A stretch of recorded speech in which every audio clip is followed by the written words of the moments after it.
സംഗീത സംവിധായകൻ എ.ആർ. റഹ്മാന് ഓസ്കർ പുരസ്കാരം നേടിക്കൊടുത്ത Slumdog millionaire എന്ന ചിത്രത്തിലെ ജയ് ഹോ ഗാനം യഥാർത്ഥത്തിൽ അദ്ദേഹം ചിട്ടപ്പെടുത്തിയതല്ലെന്ന വെളിപ്പെടുത്തലുമായി സംവിധായകൻ രാം ഗോപാൽ വർമ്മ.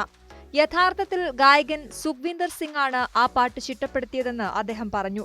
ഫിലിം കമ്പാനിയന് നൽകിയ അഭിമുഖത്തിലാണ് രാം ഗോപാൽ വർമ്മയുടെ ആരോപണം. 2008 സുഭാഷ് ഘായിയുടെ സംവിധാനത്തിൽ സൽമാൻ ഖാനും കത്രീന കൈഫും മുഖ്യവേഷത്തിലെത്തിയ യുവരാജ് എന്ന സിനിമയ്ക്കായാണ് ആദ്യം ജയ് ഹോ എന്ന ഗാനം ചിട്ടപ്പെടുത്തിയത്. സുഖ്വിന്ദർ സിംഗ് ആണ് ഇത് ചെയ്തത്. പാട്ടൊരുക്കുന്ന വേളയിൽ റഹ്മാൻ ലണ്ടനിലായിരുന്നു. സുഭാഷ് ഘായ് എത്രയും വേഗം പാട്ട് ചിത്രീകരിക്കാനുള്ള ഒരുക്കത്തിലായിരുന്നു. അദ്ദേഹം തിരക്ക് കൂട്ടിയതിനാൽ റഹ്മാൻ പാട്ട് ചിട്ടപ്പെടുത്താൻ സുഖ്വിന്ദറിനെ ഏൽപ്പിച്ചു. അങ്ങനെയാണ് അദ്ദേഹം ജയ് ഹോ ഈണം സൃഷ്ടിച്ചത്. എന്നാൽ ഈ ഗാനം യുവരാജ് എന്ന ചിത്രത്തിന് അനുയോജ്യമല്ലെന്ന് നിർമ്മാതാവ് തീരുമാനിച്ചു. അങ്ങനെ ചിത്രത്തിൽ നിന്നും പാട്ട് ഒഴിവാക്കുകയും ചെയ്തു. തൊട്ടടുത്ത വർഷം സ്ലംഡോഗ് മില്യണയർ എന്ന ചിത്രത്തിനു വേണ്ടി റഹ്മാൻ ഈ പാട്ട് ഉപയോഗിക്കുകയായിരുന്നു. രാം ഗോപാൽ വർമ്മ പറഞ്ഞു.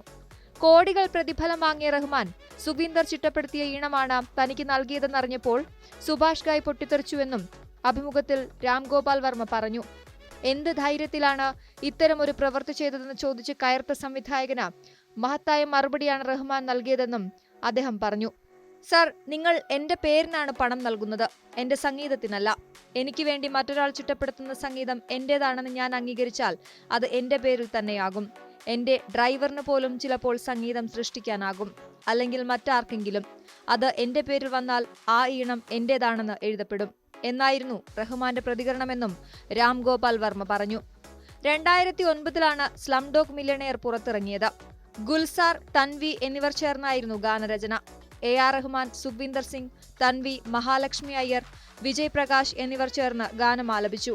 പാട്ടൊരുക്കുന്ന വേളയിൽ കോവിഡ് ലോക്ക്ഡൌണിന് സമാനമായ സാഹചര്യമായിരുന്നുവെന്നും താൻ ലണ്ടനിലും ഗാനരചയിതാക്കളും ഗായകരും മറ്റു പലയിടങ്ങളിലുമായിരുന്നുവെന്നും റഹ്മാൻ വെളിപ്പെടുത്തിയിട്ടുണ്ട്. 2009 മികച്ച ഒറിജിനൽ സോങ് വിഭാഗത്തിലാണ് ജയ് ഹോ ഓസ്കർ നേടിയത്.